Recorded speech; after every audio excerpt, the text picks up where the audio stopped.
बिस्मिल्लाहिर्रहमानिर्रहीम। नाज़रीन अस्सलाम वालेकुम। प्रोग्राम है रियासत, मैं हूँ यासिर रहमान। आज के पहले मौजू में हम बात करेंगे वज़ीर आज़म के कलीदी दौरे के हवाले से, जो कि चीन का दौरा शुरू हो रहा है। कल से 4 से 8 जून तक वज़ीर आज़म का ये दौरा रहेगा। 5 रोज़ा दौरा। वज़ीर आज़म अपना मनसब संभालने के बाद पहली मरतबा चीन के वज़ीर आज़म ली कीचांग की दावत पर जो है चीन का ये दौरा कर रहे हैं। दौरा जो है बहुत ही, इसे हैवी मैंडेट का दौरा कहा जा सकता है कि इसके अंदर बहुत कुछ ऐसी जहतें हैं जिस पर बात की जाएगी। और थोड़ा सा अगर हम आपको बता दें कि वज़ीर आज़म इस दौरे के दौरान बीजिंग यानी जो चीनी कैपिटल है, उसके अलावा ग्वांगडोंग जो कि इकोनॉमिक हब कहा जाता है चीन का, वहाँ जाएंगे और शैनजे का भी वज़ीर आज़म दौरा करेंगे। और वज़ीर आज़म शैनजिन शहर भी जाएंगे जहाँ वो बिज़नेस फोरम का इफ्तिताह करेंगे। बीजिंग में वज़ीर आज़म की मुलाकात होगी अपने हममनसब ली कीचांग से, और उसके साथ साथ सदर शी जिनपिंग से उनकी मुलाकात रहेगी। और वज़ीर आज़म पाकिस्तान के साथ जो है वो सनतकारों, सरमायाकारों, कारोबारी अफराद का एक वफ्द भी होगा। जो हुकूमत ने रिसेंट पास्ट में हमने देखा कि जो अपनी डायरेक्शन है वो बड़ी वाज़े कर दी है कि अब हमें बिजनेस नहीं करना, बिजनेस को फैसिलिटेट करना है। उस सूरत में वज़ीर आज़म के साथ जो है वो कारोबारी अफराद भी जा रहे हैं, सनतकार भी जा रहे हैं, सरमायाकार भी जा रहे हैं, और ये अपने खर्च पे यकीनन जा रहे हैं। और उसके साथ साथ ये वहाँ की जो चाइनीज़ सरमायाकार हैं, सनतकार हैं, बिजनेसमैन हैं, उनके साथ B2B करेंगे। यानी G2G तो चाइना और पाकिस्तान का किसी तारुफ का मोहताज नहीं है, बहुत मजबूत है। जिसमें हमने देखा कि CPEC के फर्स्ट फेज़ के अंदर किस तरह से G2G ने परफॉर्म किया। अपनी मुकर्ररा मुद्दत से पहले जो एनर्जी के प्रोजेक्ट्स थे, इंफ्रास्ट्रक्चर के प्रोजेक्ट्स थे, वो कंप्लीशन उनकी हुई, वो हमने देखा। लेकिन अब मामला है CPEC 2.0 का, जिसका वज़ीर आज़म बाकायदा तौर पे अपने इस दौरे के अंदर उसका आगाज़ करेंगे, उसका इफ्तिताह करेंगे, और उसके बाद ये सिलसिला शुरू होगा। और CPEC 2.0 नाम है एनर्जी का, नाम है एग्रीकल्चर का, नाम है स्पेशल इकोनॉमिक जोन्स का, जो 9 के करीब पाकिस्तान में आइडेंटिफाई किए गए हैं कि जहां पे काम किया जाएगा। और यकीनन वो काम हो सकता है तभी मुमकिन है जब वहां का सरमायाकार और यहाँ का सरमायाकार ऑन बोर्ड हो और वो इस हवाले से करे। वज़ीर आज़म के दौरे की अहमियत के हवाले से हम बात करेंगे। सबसे पहले मेहमानों से तारुफ करवा देते हैं। आज हमें इस्लामाबाद स्टूडियोज़ में ज्वाइन किया है आदिल नवाज भट्टी साहब ने, तजियाकार हैं। ज़ैलदार एहसन शाह साहब माहिर बैनुल-अक़वामी उमूर हैं, आपने हमें ज्वाइन किया। और शॉर्टली हम ट्राई कर रहे हैं हमारा राब्ता हो जाए चीन में पाकिस्तान के साबिक सफ़ीर भी जो रहे मोइनुल हक साहब, उनसे भी। और खुर्रम शहजाद साहब ने हमें स्काइप के ज़रिए ज्वाइन किया है, माहिर माशियात हैं, किसी तारुफ के मोहताज नहीं हैं। और अभी डॉक्टर हसन दाऊद भट्ट साहब भी हमें कुछ देर में ज्वाइन करेंगे। आगाज़ कर लेते हैं हम ज़ैलदार एहसन शाह साहब। वज़ीर आज़म के दौरे की अहमियत ऐसे वक्त के अंदर जब पाकिस्तान ओपन कर रहा है अपनी इकॉनमी को, हमने देखा KSA की जानिब से भी इंटरेस्ट शो हुआ, UAE की जानिब से भी इंटरेस्ट हुआ, ऐसे वक्त के अंदर CPEC 2.0 और वज़ीर आज़म का दौरा, इसकी अहमियत। जनाब, सबसे पहले तो मैं समझता हूँ कि पाकिस्तान और चाइना के जो ताल्लुकात हैं वो बहुत ही क्लोज़ हैं। इनको आयरन ब्रदर्स के नाम से पूरी दुनिया याद करती है। और पाकिस्तान की दोस्ती चाइना के साथ, जैसे हमेशा बहुत मशहूर एक जुमला हम सब सुनते रहते हैं कि ये हिमालय से ज़्यादा बुलंद है और ओशन से ज़्यादा गहरी है, और इसमें कोई दूसरी राय नहीं। चाइना हमारा स्ट्रैटेजिक कोऑपरेटिव पार्टनर मौजूद है। वज़ीर आज़म पाकिस्तान, आपने बड़ी तफसील से बताया कि वो वहाँ दौरा कर रहे हैं। प्राइम मिनिस्टर ऑफ चाइना के कहने पर ऑफिशियल विज़िट है और उनके साथ बहुत से लोग जिसमें इंडस्ट्रियलिस्ट और ट्रेडर्स भी जा रहे हैं। प्राइम मिनिस्टर ऑफ पाकिस्तान का जो मेन फोकस है वो मेन फोकस है कि चाइना से जो इन्वेस्टमेंट्स हैं वो पाकिस्तान लाई जाए। आप ऐसे जानते हैं कि इससे पहले सऊदी अरब से भी इन्वेस्टमेंट आई, UAE से भी इन्वेस्टमेंट अनाउंसमेंट हुई, और मैं समझता हूं कि इस दौरे में भी प्राइम मिनिस्टर का मेन फोकस इन्वेस्टमेंट की तरफ है कि ज़्यादा से ज़्यादा इन्वेस्टमेंट पाकिस्तान लाई जाए। और इसमें उन्होंने खुसूसन एम्बेसडर जो हैं चाइना में पाकिस्तान के, उनको भी कहा है, मिनिस्ट्री ऑफ फॉरेन अफेयर्स को भी कहा है कि वो स्पेशली B2B मीटिंग्स अरेंज करें। B2B यानी बिजनेस टू बिजनेस मीटिंग्स वहाँ पर अरेंज करें और मैक्सिमम फैसिलिटेट करें चाइनीज़ इन्वेस्टर्स को पाकिस्तान में। उसके ऊपर एक और एग्रीमेंट भी जो नेशनल बैंक के साथ हुआ है एग्रीमेंट, ताकि नेशनल बैंक पाकिस्तान की वहाँ पर एक ब्रांच ओपन करेगा, और ऑलरेडी एक है भी, काम भी कर रही, और वो ओपन करेगा, और ताकि उससे जितनी भी चीज़ें हैं, इकोनॉमिक जोन्स हैं, ये सारी चीज़ों को फैसिलिटेट किया जा सके, इन्वेस्टमेंट्स को फैसिलिटेट किया जा सके। इस दौरे की बहुत अहमियत है और पाकिस्तान की कौम इस दौरे की तरफ बहुत अहमियत की नज़र से देख रही है। जो आपने कहा ना सी पैक का जो नया एक सफ़र होने शुरू होने जा रहा है, इस सब में चूंकि सी पैक एक को हम देखते हैं बेल्ट एंड रोड इनिशिएटिव की रूह से, ये मेन उस रूह से हम उसको कंसिडर करते हैं। और इस मुताबिक इसमें 3 मेन इनिशिएटिव्स आते हैं। नंबर 1 एक global development initiative, number 2 civilization initiative, number 3 security initiatives. इन तीनों इनिशिएटिव्स में डेवलपमेंट का पार्ट इस वक्त इंफ्रास्ट्रक्चर पार्ट कंप्लीट हो चुका है। तो प्राइम मिनिस्टर का जो विजन है वो ये है कि जो सेकंड पार्ट है कि वहाँ से इन्वेस्टमेंट्स, वहाँ से कंपनीज, वहाँ से चीज़ों को यहाँ इकोनॉमिक जोन्स में ट्रांसफ़र किया जाए ताकि ट्रेड बहुत आसानी से की जा सके। और मेरा ख्याल है वो इसी मिशन पर गामजन है और मुझे पूरी उम्मीद है कि ये बहुत कामयाबी की तरफ ये सफ़र तय होगा। जी, आदिल नवाज भट्टी साहब, दौरे की अहमियत के हवाले से थोड़ा पहले बात कर लेते हैं। काफ़ी ड्यू था ये दौरा होना था और वज़ीर आज़म को दावत दी गई कि उनकी मसरूफियात थी यहाँ पे, उसके बाद फिर उन्होंने ये दौरा किया और ऐसे वक्त के अंदर जब ये सारे हालात आपके सामने हैं, इस दौरे की अहमियत पे थोड़ी बात कर लीजिएगा, उसके बाद फिर हम इसको आगे बढ़ाते हैं। जी, बिस्मिल्लाहिर्रहमानिर्रहीम। देखें, जैसे भी काफ़ी बात हो चुकी है, तो अब ये एक एक्सटेंशन है, इन्हेंसमेंट है। जिस तरह सी पैक जब से शुरू हुआ तो हम सुनते आए थे कि इसके साथ इकनॉमिक जोन्स बनेंगे, जो सी पैक बन रहा है, मोटरवेज हैं, इनके साथ मुख्तलिफ जोन्स आएंगे, इन्वेस्टमेंट्स आएंगी। तो बहुत टाइम गुजर गया, 10 से 15 साल गुजर गए ये बातें सुनते सुनते हमें। अब वो अल्लाह ने करम किया कि अब उस स्टेज की तरफ हम बढ़ रहे हैं कि जो इसका असल मकसद है। देखें ना कि अभी जिस तरह अभी यहाँ पे जो एक मेन जो अभी जा रहे हैं ML1 के हवाले से एक बहुत बड़ी डेवलपमेंट होने जा रही है, वो $8 अरब का प्रोजेक्ट है। और कितनी बड़ी एक चीज़ जो मतलब इतना बड़ा प्रोजेक्ट हमने लॉन्च किया, चाइना पाकिस्तान का एक बहुत बड़ा ये मतलब है कि वर्ल्ड के अंदर जिसकी जो चेंज ला रहा है प्रोजेक्ट और पूरी दुनिया में जिसके चर्चे हैं। और उसके लिए जो बेसिक थी, जो रेलवे का हमने सेटअप बनाना था, उसमें ओवर डिलेज हुए, बहुत ज़्यादा डिले हुए। अब वो उसकी तरफ ML1 जो है वो इस दौरे का एक मेन पर्पस में से एक चीज़ ML1 भी शामिल है। अब दूसरी बात जो आपने की इकोनॉमिक जोन्स के हवाले से, इकोनॉमिक जोन्स के हवाले से ऑलरेडी चाइना की काफ़ी हद तक हमें फैसिलिटेट कर रहा है, फैसलाबाद के अंदर फैसिलिटेट कर रहा है, मुख्तलिफ जो हमारा KP में जो है वहाँ पे हमें चाइना अच्छा जो है वो हमें फैसिलिटेट कर रहा है। और काफ़ी ज़्यादा उसकी वजह से अब आपको पता है कि इस वक्त लोग समझते हैं कि शायद ये सिर्फ रोड्स का इंफ्रास्ट्रक्चर बिछा है और इसी पे काम हुआ है। पिछले 8 साल के दौरान 2,35,000 जो हैं वो हमारी जॉब्स पैदा हुई हैं। $25 अरब पाकिस्तान की डायरेक्ट इकोनॉमी में इंडक्ट हो चुका है ऑलरेडी। तो अब ये जो इन्वेस्टमेंट आने आ रही है, इसका जो टाइम अब बहुत देर से इस चीज़ का इंतजार था, पता नहीं क्यों इतने डिले होते, क्योंकि आपको पता है कि पीछे हमारे मतलब अब वो टाइम आ गया कि अब जितनी नेगेटिव चीज़ें ना वो एलिमिनेट करने का टाइम है। इससे पहले देखें एक टाइम ऐसा भी आया पाकिस्तान में, आपने देखा पिछले 2 साल पहले कि ऐसा लग रहा था कि शायद सी पैक रोल बैक हो जाएगा, पाकिस्तान से चला गया, खत्म हो जाएगा। यहाँ तक बातें शुरू हो गई थी कि शायद ये आगे चल ही नहीं पाएगा और इसकी ये शायद इसकी कोई बेस मौजूद नहीं है। वेस्टर्न हमारा जो है वो मास सारा जो है और मुल्क के अंदर जो है जिस पर इस पर जब चाइना के वज़ीर आज़म ने आना था, जो यहाँ पे जो इश्यूज खड़े किए गए और जिस प्रॉब्लम्स हुई सदर ने, तो अब वो जो चीज़ें अब जो सामने आ रही हैं ना, अब ये जा रहा है कन्वर्जन की तरफ, अब ये जा रहा है प्रैक्टिकल जो हमें सॉल्यूशंस हैं अब वो नज़र आ रहे हैं उसके अंदर। अब जो हमारे वज़ीर आज़म जा रहे हैं तो कारोबारी तबका जो है वो बहुत ज़्यादा होपफुल है, क्योंकि इन्वेस्टमेंट्स ऑलरेडी काफ़ी हैवी हो चुकी हैं। देखें अरबों डॉलर इन्वॉल्व हो चुके हैं, ना सिर्फ चाइना के बल्कि पाकिस्तान के अपने बहुत ज़्यादा स्टेक्स इन्वॉल्व हो चुके हैं। तो अब अल्लाह का करम है, मुझे लग रहा है कि ये अब टाइम आ गया कि अब हमें ऑप्टिमिज्म की तरफ जाना है।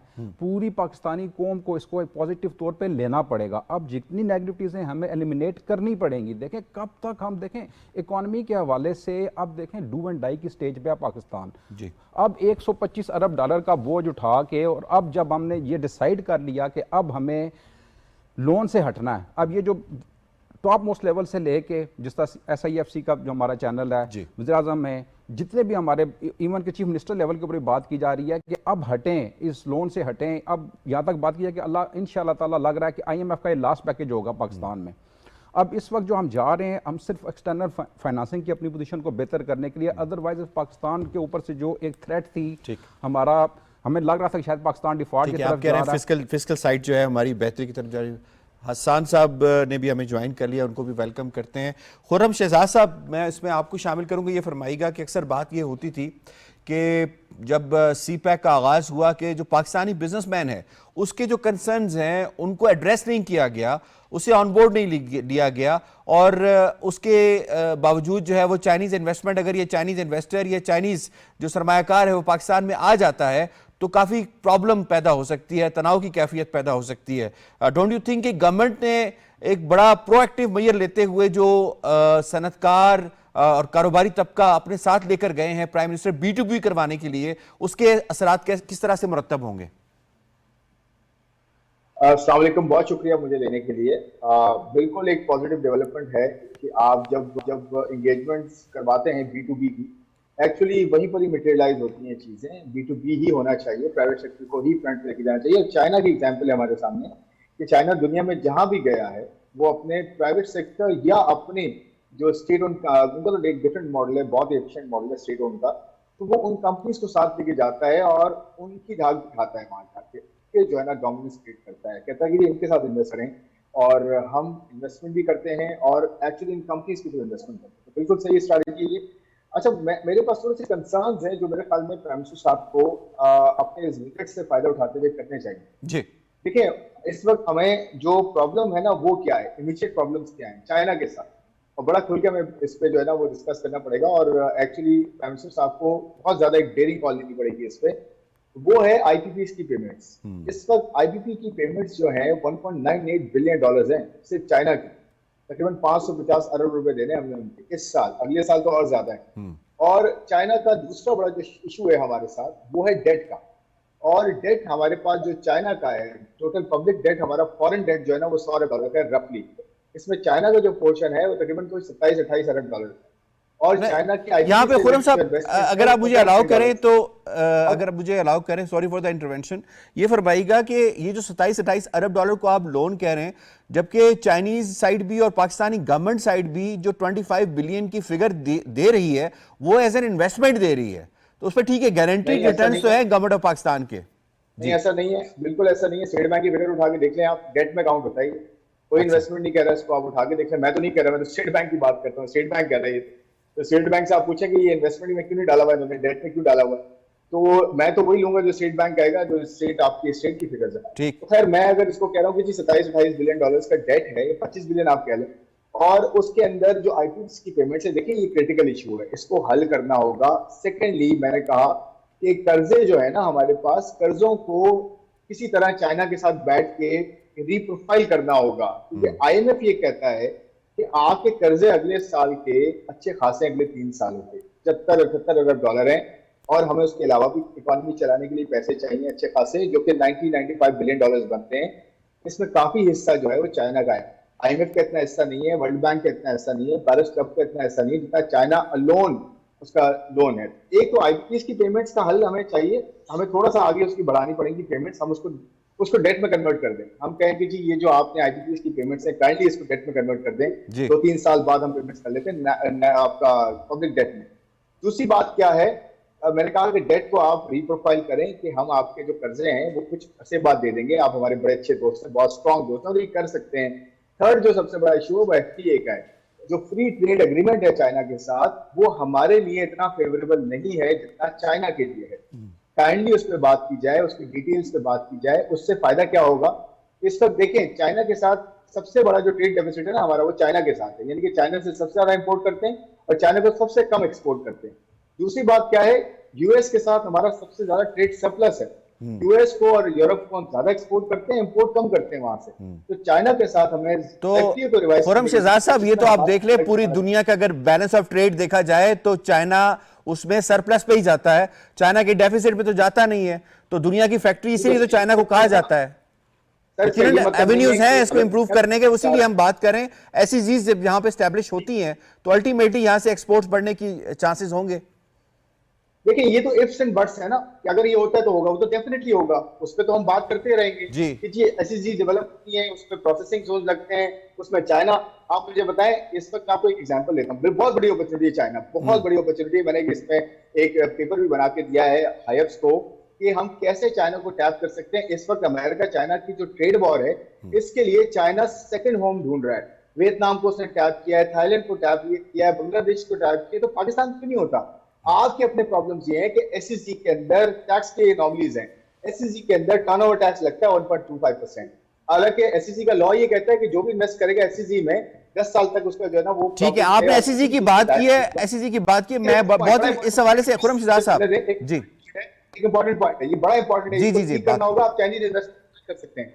दूसरा पॉइंट ये है कि डिविडेंड पे 25% टैक्स है, हालांकि वैसे डिविडेंड पे 15% टैक्स है। ठीक तो है। देखिए, ये एनोमलीज ठीक करें, चाइना आपके पास बिलियंस ऑफ डॉलर्स की इन्वेस्टमेंट कर सकता है, बहुत बड़ी अपॉर्चुनिटी है, बिल्कुल सही बात है। ठीक पॉइंट आपका आ गया। हसन दाऊद भट्ट साहब, ये जो पॉइंट्स रेस किए हैं खुर्रम शहजाद साहब ने, एक तो ये डेट वाला मामला है, इसको क्लियर कर दीजिए, बिकॉज आप सीपैक के डायरेक्टर भी रहे हैं और केपी के इन्वेस्टमेंट बोर्ड के सीईओ भी रहे हैं। तो ये फरमाइएगा कि एक तो ये डेट वाला मामला, क्योंकि to the best of my knowledge जो डेट का पोर्शन है वो अलग से आइडेंटिफाइड है, बट जो दूसरा इन्वेस्टमेंट का पोर्शन है उसको अलग से गवर्नमेंट भी और चाइनीज साइड भी वो अलग से उसको आइडेंटिफाई करती हैं। एक तो ये कर दीजिएगा। दूसरा, एसईजीज के अंदर चाइनीज इन्वेस्टर को लाने के लिए हमें क्या कुछ मजीद करना होगा, ताकि जैसे रशाकई की बात हो रही है और बड़े अरसे से हो रही है, मैं यहाँ पे एग्री करूंगा खुर्रम शहजाद साहब से कि रशाकई को अब तक हम उस तरह से ऑपरेशनल नहीं कर पाए, तो हमें क्या कुछ करना पड़ेगा?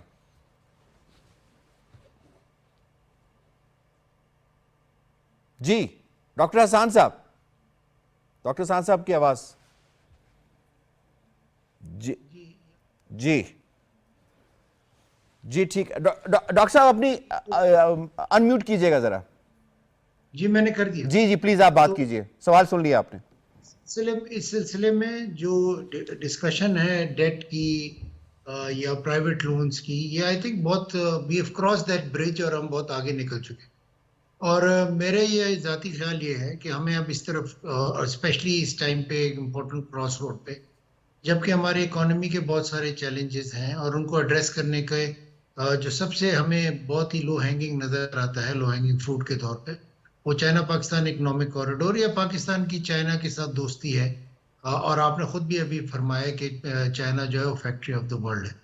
तो पहले तो मैं ये क्लैरिटी दे दूं कि इसके अंदर 3 कैटेगरी के प्रोजेक्ट्स थे हमारे पास, स्पेशली फॉर गवादर ग्रांट्स के मैक्सिमम प्रोजेक्ट्स थे और एक इंटरेस्ट फ्री लोन था जो कि ईस्ट पे एक्सप्रेस पे था। इसके अलावा एनर्जी के जो प्रोजेक्ट्स थे वो प्राइवेट सेक्टर लेड थे, आपको पता ही है तमाम प्रोजेक्ट्स प्राइवेट सेक्टर के थे। लेकिन जो इंफ्रास्ट्रक्चर के प्रोजेक्ट्स थे, रोड के, हाईवे के, ऑप्टिकल फाइबर, ऑरेंज लाइन, ये लोन पे थे। और अगर ML1 होता है तो ये भी एक लॉन्ग टर्म लोन पे होगा। लेकिन इनकी बहुत ही रीजनेबल कंडीशंस थी। और हसन साहब ये फरमा दीजिएगा कि इसके ऊपर सब्सिडाइज्ड रेट ऑफ इंटरेस्ट भी है, यानी बहुत ज्यादा हाई रेट नहीं है जिसको बात की जाती है, इसके ऊपर प्रोपेगेंडा किया जाता है। देखिए, सबसे जरूरी बात यह है कि इसके पास हमारे पास हर एक में तकरीबन ऑल प्रोजेक्ट्स में 5 से 7 साल का ग्रेस पीरियड दिया गया था। उसके अलावा जो इंटरेस्ट रखा गया था वो 2.28 से 2.5, और I can say this openly यहाँ पर। और स्पेशली बहुत सारे प्रोजेक्ट्स को अगर आप एवरेज आउट करें जिसमें ग्रांट भी हैं, इंटरेस्ट फ्री लोन भी हैं, तो ये रेशो इससे भी कम चला जाता है। तो आई थिंक कि ये बहुत ही प्रोडक्टिव अंडरटेकिंग थी। बहुत ही in terms of pressure on the government exchequer बहुत कम था। लेकिन नेचुरली अगर हम ये बात करें कि अगर आपने पब्लिक सेक्टर में आगे प्रोजेक्ट्स करने हैं तो हम ये यकीनन आगे गोइंग फॉरवर्ड, क्योंकि हम आगे की अब बात करना चाहिए, क्योंकि 10 साल हो चुके हैं सीपैक को, बहुत सारे डिविडेंड्स हमारे रहते हैं। तो उस लिहाज से हमें पब्लिक प्राइवेट पार्टनरशिप में जाना होगा ताकि हम विन विन आउटकम ले सकें, जिस तरह एक रशाकई का प्रोजेक्ट। लेकिन इस सिलसिले में नेचुरली हमें अपनी कैपेसिटी को इम्प्रूव करना होगा। जो पब्लिक प्राइवेट पार्टनरशिप के नोड्स हैं, स्पेशली प्रोविंशियल गवर्नमेंट के नोड्स हैं, और आपको ये बात पता होनी चाहिए कि जो इन्वेस्टमेंट है after 18 amendment is a provincial subject, और उसके अंदर जो हम ओवरऑल डेवलपमेंट की बात करते हैं, प्रोजेक्ट्स की बात करते हैं, तो फिर हमारी कैपेसिटी को बेहतर होना चाहिए ताकि हम ये अंडरटेकिंग कर सकें। ये मैं बात से एग्री करता हूँ कुछ हद तक कि बहुत सारे प्रोजेक्ट्स जब 2013 से लेके 2016 तक आए तो उसके अंदर बहुत सारे नोवेल प्रोजेक्ट्स थे। हमें फॉर एग्जांपल थर का जो प्रोजेक्ट था वो बिल्कुल एक यूनिक प्रोजेक्ट था। अब उसको पब्लिक प्राइवेट पार्टनरशिप का एक बेहतरीन एग्जांपल था और सिंध गवर्नमेंट ने उसमें बहुत ज़्यादा एफर्ट की। लेकिन चूंकि वो नॉवेल्टी थी, उसके अंदर पहली दफ़ा हम इस लाइफ का पब्लिक प्राइवेट पार्टनरशिप पे प्रोजेक्ट करे थे, तो यकीनन कुछ चैलेंजेस है। लेकिन आज आप देख लें कि आज ही मैं खबर पढ़ रहा था कि 2600 से ज़्यादा हमारी सिर्फ थर कोल से अब एनर्जी प्रोडक्शन शुरू हो चुकी है, और अभी आगे हमारे नए प्रोजेक्ट्स इन लाइन आ रहे हैं। और ये इंडिजिनस है, ये कोल कहीं से इंपोर्ट नहीं हो रहा, ये भी अच्छी बात है। और इसके अलावा अभी गैसिफिकेशन के पे डिस्कशन हो रही है, कोल टू गैस, और उसमें भी जिस तरह के हमारे भी गैस रिलेटेड स्ट्रेसेस हैं इंडस्ट्री अच्छा आसान था बट साहब, बिफोर आई मूव फॉरवर्ड और मजीद आगे बात करें, प्राइम मिनिस्टर यकीनन कल से जो दौरा कर रहे हैं उसके अंदर जो इन्वेस्टर्स, बिजनेसमैन, चाइनीज साइड है उसको पाकिस्तान में लाने के लिए वो एक अट्रैक्टिव पैकेज भी देंगे और बताएंगे भी कि आपको क्या क्या फायदा दुनिया के दीगर ममालिक से ज्यादा पाकिस्तान में होगा। क्या पाकिस्तान को करना चाहिए ताकि ये SEZs, जिसमें रशाकी की बात आपने की और धाबी जी की बात हम कर रहे हैं, फैसलाबाद की और बाकी 9 SEZ की बात कर रहे हैं, इनको ऑपरेशनल किया जा सके? जी, पाकिस्तान को सबसे पहले ये करना चाहिए कि जो वादा करे वो पूरा करे, जो इंसेंटिव्स ऑफर करें उसको हमें इन्वेस्टर को एफर्ट बहुत ज्यादा ना करनी पड़े, और जो भी प्रोमिसेस चाहे हम SEZ एक्ट में दे रहे हो, चाहे ओवरऑल हम इन्वेस्टमेंट पॉलिसी में दे रहे हो। और मैं आपको बिल्कुल ये बता दूं कि कंपैरेटिव एनालिसिस करके कि जो हमारी जो इन्वेस्टमेंट रिजीम है वो काफ़ी फ्लेक्सिबल है, अच्छी है, रीपैट्रिएशन के हैं, ओवरऑल पेपर्स में बहुत ही इफेक्टिव है, और यकीनन प्राइम मिनिस्टर उसको हाईलाइट भी करेंगे और SIFC से ये फर्दर स्ट्रेंथन होती है। लेकिन कुछ चैलेंजेस हैं, जैसे खुर्रम ने भी कहा कि आप जब रिपैट्रिएट करने लाते हैं तो उस वक्त कुछ चैलेंजेस होते हैं स्टेट बैंक के, डॉलर्स स्पेसिफिक, इसके अलावा एनर्जी के कैपेसिटी चार्जेस के पेमेंट्स है। तो जब इन्वेस्टर आपके मुल्क में इन्वेस्ट कर रहा होता है, और आज कल परसों जब भी, और मुझे पता चला है कि 160 से लोगों से बड़ा एक डेलीगेशन जा रहा है इंक्लूडिंग गवर्नमेंट ऑफिशियल, तो जब वो वहां पे जाते हैं और वो जब अपनी स्पीच के अंदर कोई प्रॉमिस करते हैं, इंसेंटिव्स देते हैं और ये बात करते हैं कि हम इनेबलिंग एनवायरनमेंट क्रिएट करेंगे, तो उसको जेन्युइनली यहाँ पर जो उसके इम्प्लीमेंटर्स हैं उनको इम्प्लीमेंट करना चाहिए, और अगर वो नहीं करते तो उनका यकीनन एहतसाब होना चाहिए, क्योंकि अब ये मुल्क ये अफोर्ड नहीं कर सकता कि हमारे मुल्क में इंडस्ट्री ना लगे। और आप लाओस हो चुका है, वियतनाम हो चुका है, इंडोनेशिया के अंदर फॉरेन डायरेक्ट इन्वेस्टमेंट आ रही है, कंबोडिया के अंदर फॉरेन डायरेक्ट, इंडिया जो आपका कंपेटिटर है उसके अंदर जा रही है। तो फिर पाकिस्तान को अब अपने एक्ट को टुगेदर करना होगा, होल ऑफ गवर्नमेंट अप्रोच लानी होगी। ये नहीं हो सकता कि साइलोज में कि जी आप कहें जी प्रोविंशियल गवर्नमेंट डिफरेंट तरीके से। और मैं ये यकीनन ये बात कह दूं कि ये इतना मुश्किल काम नहीं है। आप नजर आता है कि आपकी लीडरशिप की अप्रोच है, आपने बस उसको ऑपरेशन लेवल के अंदर इंश्योर करना है, अपने एग्जीक्यूटिव्स की कैपेसिटी बिल्डिंग करनी है, और उनको ये यकीन दिलाना है कि इससे ना सिर्फ उनका फायदा है बल्कि उनकी आने वाली नस्लों का भी फायदा है। ठीक हो गया। आदिल नवाज भट्टी साहब, इसमें आपको मैं शामिल करूंगा, इसकी और जहतें भी हैं प्राइम मिनिस्टर के दौरे की। इसमें अफगानिस्तान के हवाले से बड़ी बात की जा रही है कि चाइना को भी बड़े कंसर्न्स हैं अफगानिस्तान के अंदर, ETM के हवाले से, पाकिस्तान को TTP के हवाले से कंसर्न्स हैं। क्या इस दौरे में जो सदर हैं शी जिनपिंग हैं या ली कीचांग हैं, उनसे इस हवाले से बात होगी?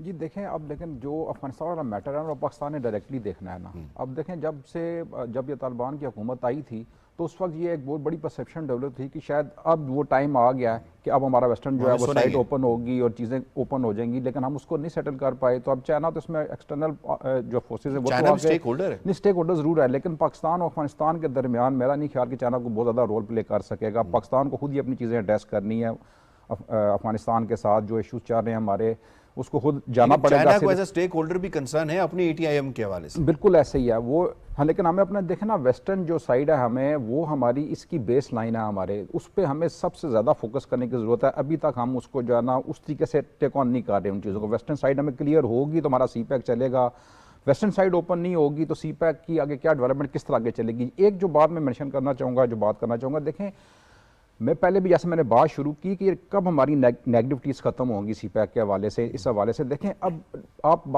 आपने बात की, उन्होंने बात की कि जी डेट है जो भी। अब देखें ना कि मिसाल के तौर पे 8000 मेगावाट बिजली जो है पाकिस्तान के जो सिस्टम में इंडक्ट हो चुकी है, आया वो वापस चली जाएगी? अगर ML1 प्रोजेक्ट बन जाएगा, अगर यहाँ पर रेलवे का प्रोजेक्ट बन जाएगा, चाहे वो लोन दिया गया है या जिस भी उसकी टर्म एंड कंडीशन है उसमें सब्सिडी है नहीं है, जिस तरीके से भी है, लेकिन क्या वो वापस चले जाएंगे? मोटरवे जब बन रही थी हमारी, जब तो उस वक्त कहा गया था कि सारा कोरिया इसको लोन कर रहा है और ये तो सारी कर्जे पे बन रही है, आया वो वापस चली गया, कोरिया ले गया, उसका बेनिफिशियरी कौन रहा है? तो ये हमारे मुल्क के बेनिफिट की चीज़ें हैं। और आया वाकई हमें CPEC हमें रोक रहा है अपने काम करने से? देखे ना, चाइना तो अपना काम कर रहा है, उसने तो पूरी दुनिया में ओपन किया हुआ है ना, सिर्फ पाकिस्तान की ऑलमोस्ट 4 ट्रिलियन के प्रोजेक्ट्स हैं उसके। तो उसने अपना काम करी जा रहा है, हमें अपने काम करने से कौन रोक रहा है? आया हमें कोई रोक रहा है कि अगर सी पैक आ रही है और उसमें जो इन्वेस्टमेंट्स हैं वो किसी भी मद में आ रही हैं, चाहे वो डेट की शक्ल में आ रही हैं, चाहे हमारे बिजनेस एग्रीमेंट्स की शक्ल में आ रही हैं, तो हमें इस पे जो है नेगेटिविटीज जितनी भी हैं वो ख़त्म करनी है, क्योंकि अभी तक जो कुछ भी है वो ये सी पैक वायद ऐसी इन्वेस्टमेंट है, देखें एक्सटर्नल अगर इसका आप जायजा लें कि जो हमारी इकोनॉमी के अंदर इंडक्ट हो चुकी है, इसने अब ये इसको गेम चेंजर भी कहा जाता है। मैं शॉर्टली आपको इसमें शामिल करूंगा। ज़िलदार एहसन शाह साहब, दौरा है, जब भी पाकिस्तानी प्रीमियर का दौरा होता है चीन के साथ, तो दुनिया की बड़ी नज़रें इसके ऊपर होती हैं कि इस दौरे की मुख्तलिफ जहतें और आउटकम क्या निकलते हैं। एक पॉजिटिविटी और एक जिसे कह सकते हैं कि पॉजिटिव इमेज जो है वो किस हद तक दुनिया में आगे जाएगा कि पाकिस्तान इन्वेस्टमेंट फ्रेंडली होने जा रहा है। पाकिस्तान मुख्तलिफ ममालिक के साथ भी अब ताल्लुकात जो है इन्वेस्टमेंट की बुनियाद पे, कारोबार ना कि लोन की बुनियाद पे करना जा रहा है। ज़बरदस्त बात की आपने कि ये बात हमारे लिए, इस कौम के लिए बड़े फ़ख्र की बात है कि पाकिस्तान मशहूर हो रहा था दुनिया में लोन्स मांगने के, कि हमें लोन्स चाहिए, हमें लोन्स चाहिए। बट अब हम ये ट्रेंड देख रहे हैं कि पाकिस्तान इन्वेस्टमेंट की बात कर रहा है, पाकिस्तान जॉइंट वेंचर की बात कर रहा है, तो इससे पाकिस्तान की शनाख्त पूरी दुनिया में बहुत बेहतरी की तरफ आएगी। और मैं समझता हूँ कि इस दौरे में भी वज़ीर-ए-आज़म पाकिस्तान जिन चीज़ों पे बात करने जा रहे हैं उसमें गैस है, एनर्जी है, इंफॉर्मेशन टेक्नोलॉजी है, सिक्योरिटी है, डिफेंस है, स्पेस है, कल्चर है, और again people to people connectivity भी है। तो ये सब बातें मैं समझता हूँ कि इंटरनेशनल सतह पर पाकिस्तान की शनाख्त के लिए बहुत बेहतर है। जितनी पाकिस्तान में इन्वेस्टमेंट आए उतना पाकिस्तान के लिए बेहतर है। मैं हमारे साथ जो दोस्त बैठे हैं, मैं इनकी बात से बिल्कुल सहमत हूँ कि पाकिस्तान को इस वक्त किसी नेगेटिव प्रोपेगेंडा की ज़रूरत नहीं है। पाकिस्तान के तमाम लोग, पाकिस्तान की तमाम अथॉरिटीज़, पहले तो अथॉरिटीज़ मिलकर, गवर्नमेंट मिलकर जो मंसूबा या जो ऑफर्स अपनी इंटरनेशनल इन्वेस्टर्स को दे रही है, डेफिनेटली उनको इंश्योर करें, और जिस वक्त वो पाकिस्तान में आ जाएं तो उनको फैसिलिटेट करना ये पाकिस्तान की हुकूमत की भी जिम्मेदारी है, पाकिस्तान के लोगों की भी जिम्मेदारी है कि वो अपने अपने अंदाज से अपनी अपनी बाउंड्री में रहते हुए वो उनको फैसिलिटेट करें। इसका फ़ायदा पाकिस्तान को डेफिनेटली होगा, पाकिस्तान के लोगों को होगा। जब ऑप्टिक्स भी आप कह रहे हैं बड़ी सही होंगी, बहुत बहुत ज़बरदस्त ऑप्टिक्स होंगी। और खुसूसन एक बात मैं ऐड करना चाहूँगा कि यहाँ पर जॉब क्रिएशन होगी, यहाँ पर इकोनॉमिक जोन्स बनेंगे। ट्रेड अगर चाइना की बेहतर होगी तो उसके लिए हमें भी काफी कुछ करना है। जैसे खुर्रम शहजाद साहब ने भी और डॉक्टर हसन साहब ने भी कहा कि हमें भी अपना हाउस एंड ऑर्डर करने की ज़रूरत है। स्किल डेवलपमेंट, हमें बहुत अरसे से इसके ऊपर काम के लिए कहा जा रहा है कि अपनी स्किल्स को डेवलप करें, वो भी करने की ज़रूरत है, और ईज़ ऑफ डूइंग बिजनेस जो है उसको भी लाने की ज़रूरत है। दूसरे टॉपिक की जानिब हमें बढ़ना है, और दूसरे टॉपिक में हम बात करेंगे पाकिस्तान की मईशत के हवाले से। पाकिस्तान की मईशत, यानी जब ये हुकूमत ने अपने इक़्तिदार में आई तो उसके वक्त काफ़ी चैलेंजेस का सामना था। सबसे बड़ा जो चैलेंज था वो उस वक्त इन्फ्लेशन का था, लेकिन हमने देखा कि एक साल के अंदर ये इन्फ्लेशन रेट 38% से 11.8% पर आ गया है, जो आरिफ हबीब सिक्योरिटीज़ के मुताबिक महंगाई कम होने की जो शरह है वो 1977 के बाद कम तरीन ये रहा है। ये जो रेट, इसके अंदर जो गिरावट आई है, और पाकिस्तान की तारीख में ये दूसरी बड़ी गिरावट इसको करार दिया जा रहा है। मई में जो शहरों में महंगाई की शरह है 2.8% और देहात में 3.89% की कमी इसके अंदर वाक़ हुई है। इदारा शुमारियात के मुताबिक जो चंद इम्पॉर्टेंट प्रोडक्ट्स हैं उनमें टमाटर में 51% तक कमी आई है, चिकन में 35.2% तक कमी आई है, और गंदम में 22.7% तक कमी आई है। इसकी वजूहात क्या हैं, ये कितना तवील मुद्दती हो सकता है, मुस्तकिल हो सकती है, और क्या बजट के इसके ऊपर कोई असरात मुरतब होंगे, इस पर बात करेंगे। खुर्रम शहजाद साहब, ये फरमाइएगा कि एक आम आदमी यकीनन वो थोड़ा सा रिलीफ इस हवाले से महसूस कर रहा है कि कुछ प्रोडक्ट्स की कीमतें नीचे आई हैं, ये इसकी वजूहात फर्स्ट ऑफ ऑल बता दीजिएगा कि क्या वजह हुई है, कि गवर्नमेंट ने क्या टाइटनिंग पॉलिसी की है, मॉनिटरी उस वजह से आई है, और दूसरा ये बताइएगा कि किस हद तक मुस्तकिल रहेगी। जी देखिए, जहां तक इन्फ्लेशन का ताल्लुक है, बिल्कुल इन्फ्लेशन में कमी हुई है, और पिछले 2 महीनों में मंथ ऑन मंथ बेसिस पे महंगाई में कमी हुई है। एक तो ये होता है कि महंगाई में शरह में स्लो डाउन हो, ये स्लो डाउन नहीं है, ये एक्चुअली मंथ ऑन मंथ अगर आप देखें, अप्रैल में भी जो है बहुत नेग्लिजिबल सा डिक्लाइन था, लेकिन हुआ था, और अभी जो हुआ है 3.5% का, ये बड़ा एक अच्छा सिग्निफिकेंट डिक्लाइन है ऑन एवरेज बेसिस। और फूड इन्फ्लेशन में भी जो है कमी हुई है, ये अच्छी बात है। लेकिन होता ये नॉर्मली हमारे जैसी इकोनॉमीज में जिनके स्ट्रक्चर्स वीक होते हैं, गवर्नेंस वीक होती है, वहां पे जो इन्फ्लेशन का ट्रिकल डाउन इम्पैक्ट होता है या प्राइसेस का डिक्लाइन, जैसे पेट्रोल की प्राइसेस 2 फोर्टनाइट से नीचे हुई है, 2 या 3 फोर्टनाइट से, लेकिन उसका ट्रिकल डाउन इम्पैक्ट जो है ना बड़ा स्लो आता है, क्योंकि इस वक्त सिर्फ इकोनॉमी में पेट्रोल की प्राइसेस नहीं है, बल्कि आपको पता है इलेक्ट्रिसिटी की प्राइसेस है, गैस है, और बहुत सारी टैक्सेस हैं और बहुत सारी चीजें हैं, शरह सूद बहुत ज्यादा। तो मेरे ख्याल में इन्फ्लेशन अगले 2-3 महीनों में ये ट्रेंड बरकरार रखेगी। अगर ये रखती है तो फिर एक अच्छा रिलीफ मिल सकता है, लेकिन गवर्नमेंट, जो प्रोविंशियल गवर्नमेंट है, फेडरल का ये काम है कि ये मेक श्योर करें कि ये जितना इम्पैक्ट आ रहा है प्राइस डिक्लाइन का या पेट्रोल का आ रहा है और चीजों का आ रहा है, उसे मेक श्योर करें कि आम आदमी तक पहुंचे, नंबर 1। सेकेंडली, ये एक इम्पैक्ट रमजान का भी होता है, वन टाइम सीजनल इम्पैक्ट होता है, क्योंकि रमजान जब गया है अप्रैल के मिड तक हुआ है, उसके बाद जो है एकदम से प्राइसेस गिरना शुरू होती है, तो उसका इम्पैक्ट देखना होगा 2-3 महीने क्या जो है इन्फ्लेशन की ट्रेंड रहता है। लेकिन on lighter note Khurram Shahzad साहब, रमजान तो लास्ट ईयर भी था, लेकिन उस पर इतना इम्पैक्ट नहीं आया। नहीं, बिल्कुल आया, बिल्कुल आया। आप एक महीने का अगर निकालेंगे तो बिल्कुल इम्पैक्ट है उसके अंदर। ये हमेशा होता है कि आपकी रमजान में प्राइसेस बहुत ज्यादा बढ़ जाती हैं। आज आप जाए ना, आप फ्रूट लेने जाए, मैं तो जाता हूँ मार्केट में फ्रूट लेने के लिए, सब्जी लेने के लिए, just to get the idea, get the feel of the market. तो जो मुझे चीज पिछली मरतबा जो है लेट्स से 100 की मिल रही थी, वो आज मुझे 80 की मिल रही है या 85 की मिल रही है, तो बिल्कुल इम्पैक्ट आता है रमजान पर, फिर दोबारा से वो बढ़ जाती है उसके राइट आफ्टर वन मंथ। तो ये बिल्कुल इम्पैक्ट होता है। लेकिन मैं ये कह रहा हूँ कि अगले 2-3 महीने में देखने होंगे कि किस तरह से ट्रेंड रहता है। जो मुझे लगता है पर्सनली, जैसे पेट्रोल की प्राइस नीचे जा रही है तो महंगाई में कमी होगी, 1।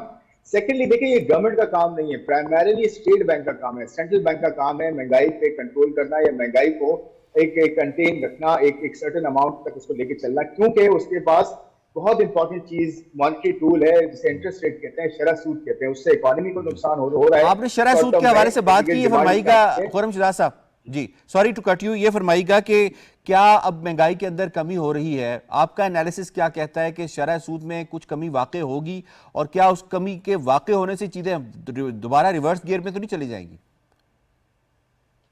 देखिए, बड़ा इंपॉर्टेंट क्वेश्चन है, क्योंकि नॉर्मली ये होता है कि जब इंटरेस्ट रेट महंगाई एक मतलब नीचे आना शुरू होती है, उसके असरात नजर आते हैं, तो शरह सूद को कट कर दिया जाता है बहुत ज्यादा से, इसलिए कि ग्रोथ आनी चाहिए। और उस चक्कर में हम ये करते हैं कि फिस्कल साइड गवर्नमेंट की मेंटेन नहीं होती, खर्चे अपनी जगह रहते हैं, टैक्सेस सही जगह से वसूल नहीं किए जाते, तो गवर्नमेंट की बोरोइंग बहुत ज्यादा होती है, जिसका नतीजा ये होता है कि रुपए की छपाई बहुत होती है, फिर उसका नतीजा ये होता है कि कंजम्पशन बढ़ती है, अगर इंपोर्ट्स बढ़ती है तो रुपया नीचे जाता है, फिर हम डिफॉल्ट के राहने पे चले जाते हैं। तो मुझे लगता है इस बार स्टेट बैंक इसलिए रोक रहा है शरह सूद नीचे काटने से कि एक तो हम IMF प्रोग्राम में भी जाने वाले हैं, उनके साथ हमारी एक कमिटमेंट होगी कि हम किस तरह से आगे चलाएंगे इकोनॉमी को। ऐसा तो नहीं होगा दोबारा से हम वही शरह सूद बहुत ज्यादा काट के और फिर कंजम्पशन ड्रिवन इकोनॉमी लेकर आएंगे और फिर दोबारा इंपोर्ट्स बढ़ जाएंगे। तो मुझे लगता है शरह सूद शायद जून में शायद ना कम हो, अगले 1 सितंबर अक्टूबर में जाके हो सकता है कि शरह सूद में कमी है, क्योंकि हमने ग्रोथ को भी लेके चलना है, बैलेंसिंग ऑलमोस्ट 2% पे बात हो रही है कि ये कम हो सकता है, 2% पे बात हो रही है कि कट हो सकता है इस मरतबा जून में तो मैं एक्सपेक्ट नहीं करता, हो सकता है 50% काटते, लेकिन मुझे लगता है इसमें ग्लोबल फैक्टर्स हैं, ग्लोबल टाइटनिंग अभी तक है, नीचे इंटरेस्ट रेट किसी ने नहीं किया है। अभी कह रहे हैं कि स्टेट बैंक जो है एक्स्ट्रा विजिलेंट होके हो सकता है 2% ना कट करे और हो सकता है इसको एज इट इज रहने दे, ताकि इन्फ्लेशन का जो जी ठीक पॉइंट आ गया आपका। मैं जी दे दें मुझे, एक 30 सेकंड दे दें जी प्लीज। मैं सिर्फ ये कह रहा हूं कि सिर्फ इन्फ्लेशन फैक्टर नहीं है, इन्फ्लेशन नीचे आई है, रूम बन गया है कट का। स्टेट बैंक कॉशियस अप्रोच इसलिए अपना रहा है कि ग्लोबल फैक्टर्स हैं, ग्लोबल टाइटनिंग है, यहां कट कर दिया तो रुपया डिवैल्यू हो सकता है, डेप्रिशिएट हो सकता है डॉलर के अगेंस्ट, जिसकी वजह से हमारे कर्जे और ये सब बढ़ जाते हैं दोबारा से। तो ये एक बड़ा फैक्टर है। और दूसरी बात ये है कि हमारे नोट प्रिंटिंग अभी तक चल रही है, तो स्टेट बैंक शायद IMF की भी उसमें है इस वक्त प्रोग्राम में हमने जाना है, तो उसको भी देख रहा है कि IMF भी हमारे साथ सही चले, ताकि हम कोई ऐसी चीज ना करते हैं जिसमें दोबारा से हम बैक टू स्क्वायर वन हो जाए। अच्छा चले, ये भी बता दीजिएगा कि जो IMF प्रोग्राम में हम जा रहे हैं, प्रपोज्ड प्रोग्राम है जिसे फाइनेंस मिनिस्टर बार बार बात करते हैं, 5 to 8 बिलियन डॉलर्स का है, क्या उसकी तरफ से भी प्रेशर आ सकता है कि आप इसको कट ना करें या इसको एज इट इज रहने दें? देखिए, वो ये नहीं कहते इस तरह से इतना क्लियरली कि जी कट ना करें, वो ये कहते हैं कि आप पॉजिटिव इंटरेस्ट रेट बना के रखें कुछ टाइम तक, ताकि लोगों को इंसेंटिव टू सेव ज्यादा हो rather than incentive to consume. खर्च कम करें लोग, सेव ज्यादा करें, ताकि जो है कीमतें नीचे आए जो है इकोनॉमी में। मेरे ख्याल में इस तरह से होता है और यही होता है। लेकिन आपकी बात बिल्कुल सही है, लेकिन ये टू एज सॉर्ड है ना सर। एक तरफ आप सेविंग्स रेट बढ़ा रहे हैं, लेकिन दूसरी तरफ आप देख लें कि जो एक्सेस टू क्रेडिट है वो तो एक बिजनेसमैन के लिए है ही नहीं, कि कॉस्ट ऑफ डूइंग बिजनेस के लिए वो रही नहीं है। वो 22-25 पे लोन लेके वो क्या बिजनेस करेगा? वो क्यों नहीं है? वो क्यों नहीं है? वो इसलिए नहीं है कि सारा का सारा पैसा वो स्टेट बैंक से या बैंकिंग सिस्टम से गवर्नमेंट लेके जा रही है। सर बैंक्स का सर रेट भी तो ज्यादा है ना, 93% रेट ज्यादा है, ये वजह। ठीक, पॉइंट आ गया आपका। अब मुझे अलाउ करें, मैं बाकी भी अपने पैनलिस्ट उनको शामिल कर लेता हूं। डॉक्टर हसन साहब, आपको इसमें सर शामिल करूंगा। ये फरमाइएगा कि जो बजट है उसके अंदर महंगाई का जो उनसर है जो कि हमें कम होता हुआ नजर आ रहा है, कहीं ऐसा तो नहीं होगा बजट के बाद जो है इसके अंदर कुछ इंक्रीज आ जाए, जो जीएसटी की बात हो रही है? कि यासर, मैं तो I am not an economist, तो मेरा जो पॉइंट ऑफ व्यू होगा वो एक कॉमन सिटीजन ऑफ पाकिस्तान के था, जिसको महंगाई इम्पैक्ट करती है, जिसको and as a middle class person, जिसको टैक्सेशन और over burdening of taxation impact करती है। तो पहले तो ये कि वाकई ये खुशाइन बात है कि ओवरऑल इन्फ्लेशन में कमी आ रही है मंथ ऑन मंथ, और ये जो गवर्नमेंट है इसको प्रूडेंट और प्रैग्मेटिक स्टेप्स लेने पड़ेंगे, आउट ऑफ बॉक्स थिंकिंग करनी पड़ेगी। अब ये नहीं हो सकता कि ओवरऑल आपके डिस्कोर्स में और डिस्कशन में आप हर चीज़ का इल्ज़ाम आईएमएफ पे लगा दें। आई थिंक आपको ऐसे मेजर्स लेने पड़ेंगे, क्योंकि आईएमएफ आपको कभी भी सही काम करने से नहीं रोकता। आप वो काम करें जिससे आपकी आवाम को फ़ायदा होता है, micro and macro economic stability आती है।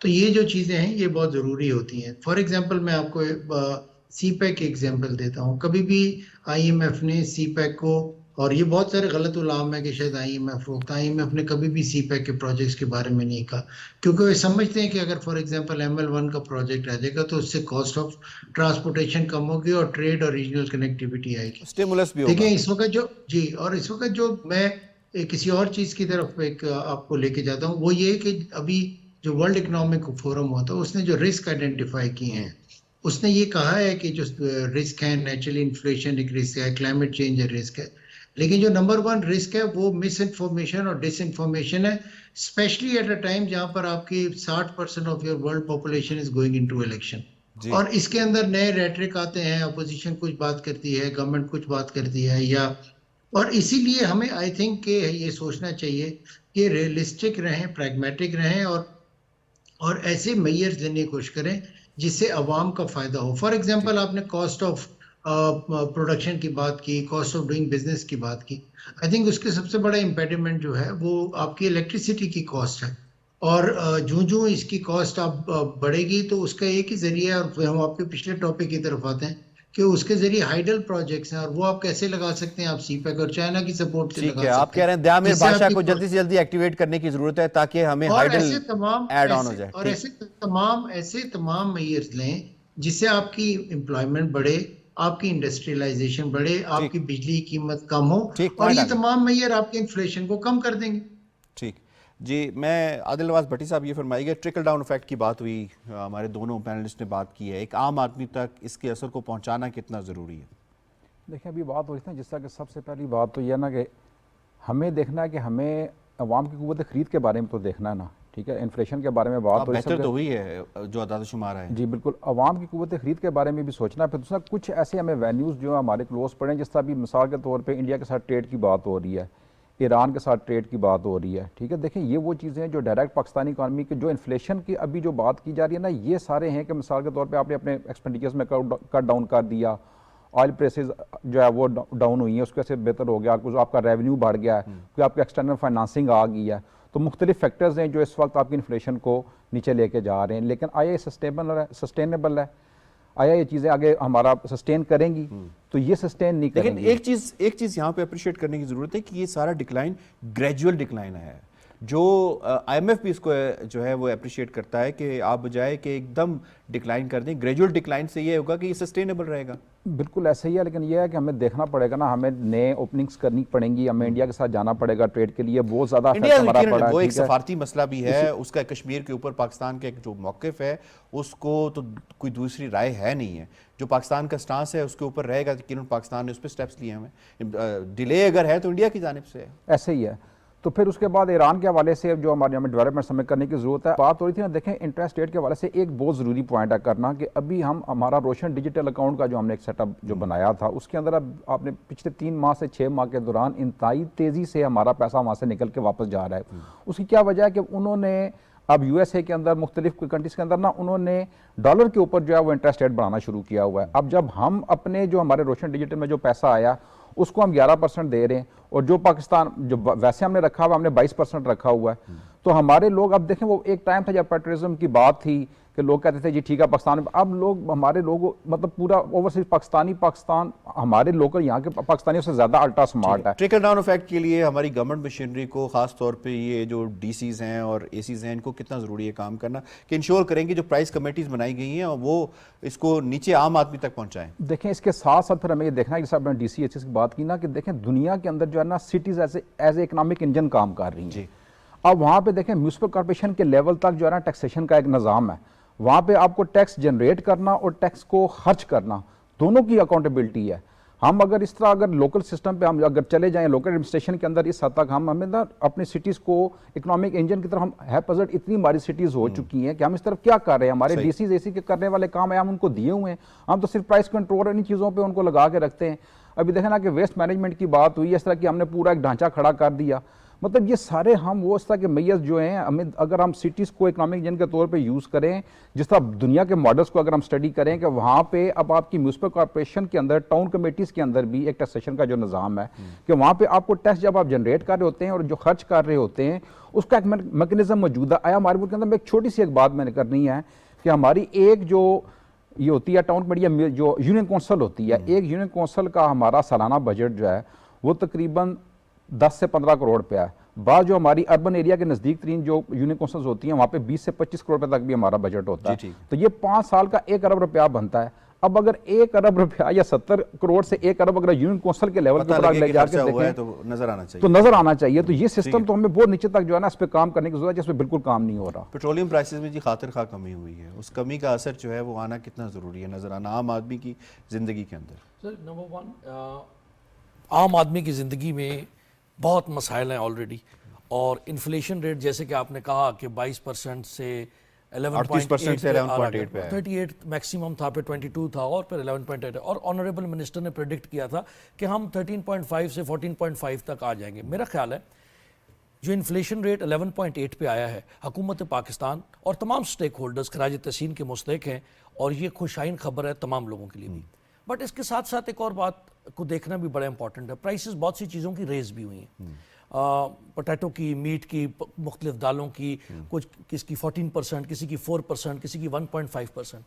और इन जनरल एक बात देखें तो पाकिस्तान की आवाम महंगाई का बहुत शदीद शिकार है और उनकी कमर टूटी हुई है महंगाई से। जितनी मर्जी हुकूमत कमी वाक़या कर दे उसके बावजूद भी महंगाई इतनी ज़्यादा है कि हर आदमी, आपका घर, मेरा घर, एक नॉर्मल जो आदमी ज़िंदगी, जो वाइट कॉलर लोग हैं, जो एक इज्जतदार तबका जो जिंदगी गुजारने की कोशिश कर रहा है, हालात हैं, आप सही कह रहे हैं, ठीक है, हालात बहुत मुश्किल है। लेकिन इस चीज को भी अप्रिशिएट करना चाहिए, गवर्नमेंट के चैलेंजेस अभी खत्म नहीं हुए। चैलेंजेस होने के बावजूद अगर गवर्नमेंट इसको अपने इकदामात से कम कर रही है तो देन अप्रिशिएबल है। मैं सर ये कह रहा हूं कि गवर्नमेंट खराज तहसीन की मुस्तहिक है, लेकिन बसद एहतराम गवर्नमेंट से ये दरखास्त करता हूं कि वो जो लोग पिस रहे हैं इस महंगाई की, उसके लिए जो भी वो कर सकते हैं वो करें।